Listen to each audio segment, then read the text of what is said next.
Hi hello welcome to post 360. నేను మీ మురళీ రపల్లి.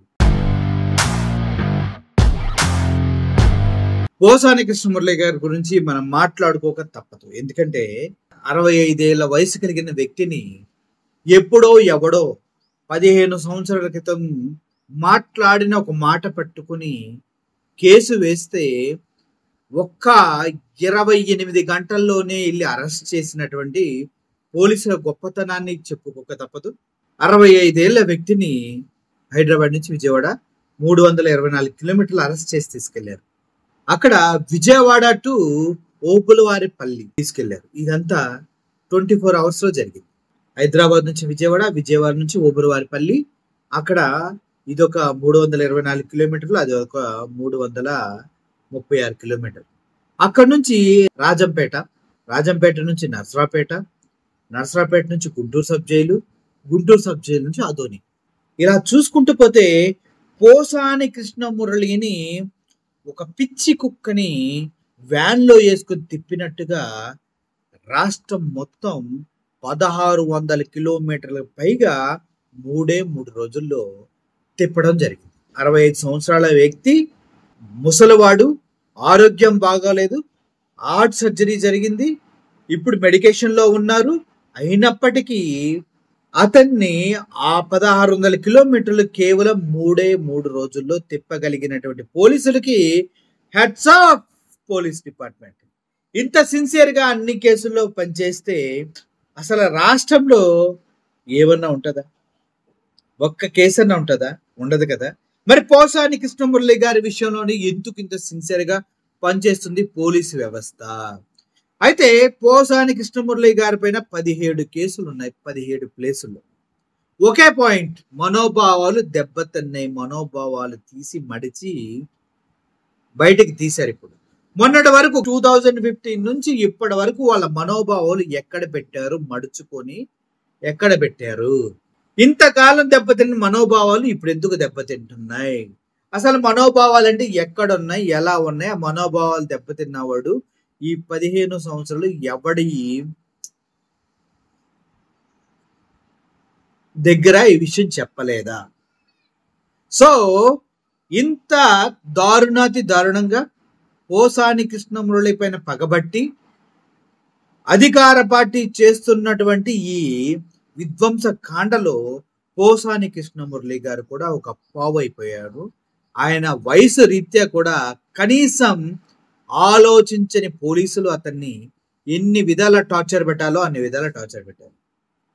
ఇతని పైన పడిన కేసులన్నీ కూడా ఒకటే, అనుచితమైన వ్యాఖ్యలు, కులాల మధ్య మతాల మధ్య రెచ్చగొట్టి వాళ్ళ మధ్య తగాదులు పెడతానికి జరిగిన వ్యాఖ్యలు అన్ని 11 కేసులు అవి. ఇప్పుడు 2 కేసుల్లో ఆయనకి బెయిల్ వచ్చిందంటే అన్ని కేసుల్లో ఆయనకి బెయిల్ కంపల్సరిగా వస్తూ ఉంది, అందుట్లో ఎటువంటి సందేహం లేదు. కానీ ఇక్కడ మనం చెప్పుకోవాల్సిన ఒక విషయం ఏంటంటే, పోసాని కృష్ణమురళి గారికి 41A ప్రకారం స్టేషన్ బెయిల్ రావాలి. కానీ స్టేషన్ బెయిల్ ఎందుకు ఇవ్వట్లేదు? 5 సంవత్సరాల లోపు శిక్ష పడే ప్రతి ఒక్క కేసుకి స్టేషన్ బెయిల్ ఇచ్చి పంపేయొచ్చు. ఆ స్టేషన్ బెయిల్ ఎందుకు ఇవ్వట్లేదు అనేది ఆశ్చర్యం. అసలు ఆశ్చర్యం. జడ్జిలు కూడా ఈ కేసు బెయిల్ ఇచ్చి పంపేయచ్చు, కానీ ఇవ్వట్లేదు. ఎందుకు? ఎవరు మేనేజ్ చేస్తున్నారు? జడ్జిలు కూడా అమ్ముడుపోయారంటూ కేపాల్ గారు మాట్లాడటం జరిగింది. నిజంగానే అది జరిగిందా? ఇక్కడ పోసాని కృష్ణమురళిని 1600 కిలోమీటర్లు పోలీసు వ్యాన్లో అటు ఇటు పోలీసులు కూర్చొని సెంటర్లో కూర్చోబెట్టి తీసుకొని వెళ్తూ ఉన్నారు. ఇంత వయసున్న వ్యక్తిని అంత దారుణంగా హింసించాల్సిన అవసరం వచ్చింది కదా.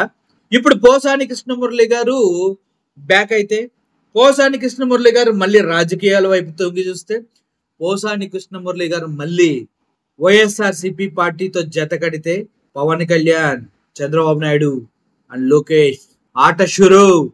ఈసారి అధికారంలోకి పొరపాటున జగన్మోహన్ రెడ్డి కనుక వచ్చాడా, ఊర్లు ఖాళీ అవుతాయి అంట. మరి ఆలోచించుకోండి. ఊర్లు ఖాళీ అవుతాయి, ఊర్లు పారిపోవాల్సిన పరిస్థితి వస్తుంది. జగన్ 2.0 ఎలా ఉంటుందో తెలీదు, కానీ రెడ్ బుక్ రాజ్యాంగం అని మీరు బెదిరిస్తున్నారు కదా. జగన్మోహన్ రెడ్డి గారు కూడా వాళ్ళ తాతది ఒక రాజ్యాంగం ఎప్పుడో ఉంది, రాజారెడ్డి రాజ్యాంగం అని. దాన్ని తీస్తాడట. అప్పుడు రెడ్ బుక్ రాజ్యాంగానికి పట్టే గతి చూస్తే రోడ్లు రక్తపు టేరులై పారతాయేమో అని భయపడుతున్న వాళ్ళు చాలా మంది ఉన్నారు. ఇప్పుడు ఎగిరెగిరి పడుతున్నారు కదా, ఎగిరెగిరి పడండి. ఇప్పుడు కేసులు పెడుతున్నారు కదా, కేసులు పెట్టండి. ఇప్పుడు వెంటబడి నరుకుతున్నారు కదా, నరకండి. ఇప్పుడు ఆడపిల్లలపైన అత్యాచారాలు చేస్తున్నారు కదా, చెయ్యండి. ఇప్పుడు ఇళ్లను కూల్ చేస్తున్నారు కదా, కూల్ చేయండి. ఇప్పుడు సోషల్ మీడియా కార్యకర్తల్ని కేసులు పెట్టి వేధిస్తున్నారు కదా, వేధించండి. ఈ రోజు కూడా నరసరావుపేట సోషల్ మీడియా యాక్టివిస్ట్ ని అరెస్ట్ చేసి తీసుకెళ్లారు గుంటూరులో పోలీసులు. ఇటువంటి దారుణమైనటువంటి దాడులు చేస్తున్నారు కదా, చేయండి.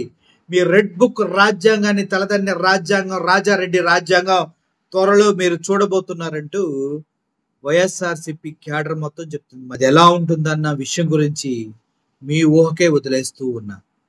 సో ఓవరాల్ గా పోసాని కృష్ణమురళిని ఎలా వీధి తిప్పి, గల్లీ తిప్పి పోలీస్ స్టేషన్ లో నరకం చూయించారో, అందుట్లో పార్టిసిపేట్ చేసిన, పాల్గొన్న, అరెస్ట్ చేసిన అందరికీ సప్త సముద్రాలు చాటును దాక్కున్నా కూడా జడ్జిమెంట్ వచ్చేలాగా చేస్తా అని చెప్పిన జగన్మోహన్ రెడ్డి గారి మాట మీద విశ్వాసం ఉన్న ప్రతి ఒక్కరు నమ్ముతూ ఉన్నారు. జగన్మోహన్ రెడ్డి చెప్తే చేస్తాడు. అది పోసాని కృష్ణమురళికి అయితే ఇంకా బాగా చేస్తాడు. ఎందుకంటే పోసాని కృష్ణమురళి బిహేవియర్ ఎలా ఉంటుందో నాకు తెలుసు. ఆయన ఎవరి దగ్గరకు వచ్చిన పెద్దవాళ్ళు వస్తే వినయంగా ఇలా కూర్చుంటాడు. కూర్చోమన్నా కూర్చోండి, పర్లేదు సార్ నుంచుంటాను, మీ ముందు కూర్చొని అంటాడు. అటువంటి వ్యక్తి, అటువంటి మంచి మనసు, తనకి దెబ్బ తగిలితేనే అరిచాడు ఆ రోజు కూడా.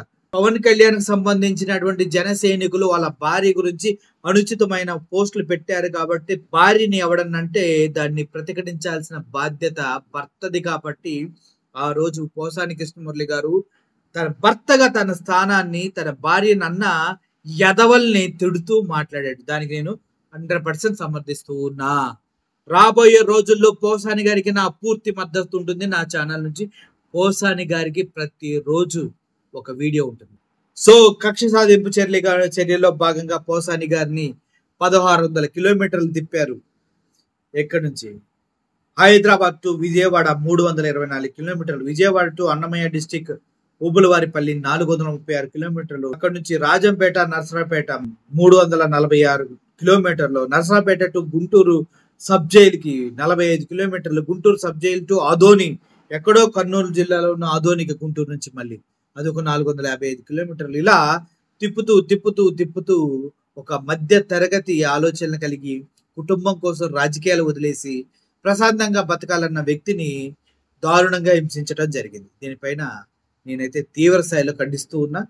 ఇది కరెక్ట్ కాదు. రాబోయే రోజుల్లో దీనికి సంబంధించిన ప్రతిఫలం ప్రతి ఒక్కరు పొందుతారు. Thank you for watching this video. Murali signing off. Thank you so much.